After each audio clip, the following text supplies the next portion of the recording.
టాలీవుడ్కి సంక్రాంతి తర్వాత అతిపెద్ద సీజన్ దసరా. నవరాత్రుల సీజన్లో వరుస సెలవులు అడ్వాంటేజ్ దీనికి. అయితే క్యాష్ చేసుకోవడానికి దర్శక నిర్మాతలు, స్టార్ హీరోలు ప్రయత్నిస్తారు. ఈ ఏడాది విజయదశమికి పవర్ స్టార్ పవన్ కళ్యాణ్ ఓజీ, నందమూరి నటసింహం బాలయ్య అఖండ 2 సినిమాలు విడుదలకు రెడీ అయ్యాయి.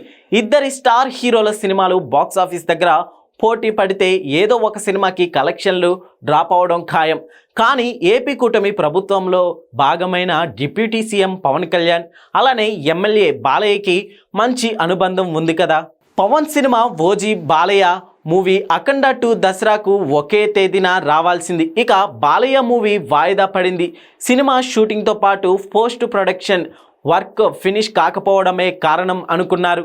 సినిమా పూర్తి కాకే పోస్ట్ పోన్ అయిందని అంతా అనుకున్నారు. కానీ పవన్ మూవీ కోసమే అఖండ 2ను బాలయ్య తన చిత్రాన్ని వాయిదా వేయించినట్లు బోయపాటి వెల్లడించాడు.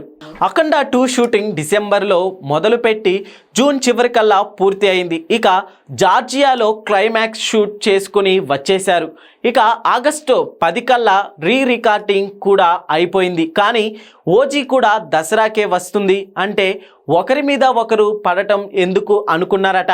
అందుకే తమ్ముడి సినిమా ఓజీకి దారి ఇద్దామని బాలయ్య అన్నారని తెలిపారు బోయపాటి. అఖండ డిసెంబర్ 2న వచ్చింది. ఈసారి డిసెంబర్ 5న వద్దామని బాలయ్యకి చెప్పాం అన్నట్లే ఓజీకి దారి ఇచ్చాం. ఈ సినిమా బాగా ఆడింది, పరిశ్రమలకు ఊపిరి ఇచ్చింది. ఇప్పుడు మనం చూసుకుందాం అనుకున్నాం అని బోయపాటి వెల్లడించాడు. అఖండ 2కి కూడా కలెక్షన్లు బాగున్నాయి. ఇలా పవన్, బాలయ్య ఇద్దరు సక్సెస్ అందుకున్నారు.